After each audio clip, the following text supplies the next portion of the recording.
जय जगन्नाथ सांग मैंने मु स्वागत कर मोर गोटे नुआ भिडियो आशा कर समस्ते भल थे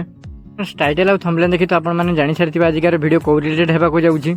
वीडियो को स्टार्ट करने पूर्व आपको अनुरोध करुँच जो मैंने भी एत आम चैनल को सब्सक्राइब करना प्लीज चैनल को सब्सक्राइब करदे और सब्सक्राइब पाखे बेल आइकन को ऑल सेट करदे। तो देखिए आपण मैंने बो आ काकी मिसिकी दुई जन आरसा पिठा बनवार लगी काकी एवं आरसा पिठा को पाग कर बो चूना को चलाऊँ। अच्छा मकर भली पर्व आपण मान घरे कौ पिठा तैयारी हुए मत कमेंट माध्यम निहाती जन। आमर तो मकर पर्व में मंडा पिठा तैयारी करा हुए देखिए गुड़ गुड़ी को चूना भल भाव में मिसाई दिखाई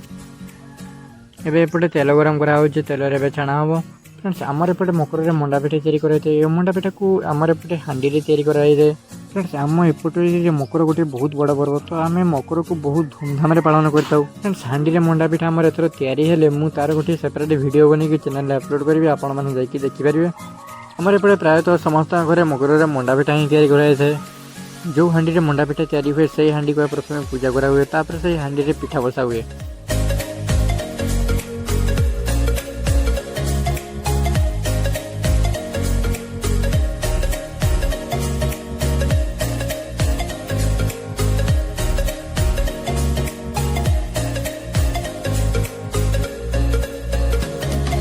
आरसा पिठा दुई प्रकार होता है गोटे चीनी दिया आरसा पिठा गोटे गुड़ दिया आरसा पिठा। तो आपको कौ आरसा पिठा सब भल लगे मत कमेंट माध्यम निहाती जन। मत तो गुड़ दिया वाला आरसा पिठा गुड़ जो आरसा पिठा तैयारी होता है तार बहुत नरम होता है आ चीनी दिया आरसा पिठा बहुत ही टाण हो जाए गोटे दिन पर।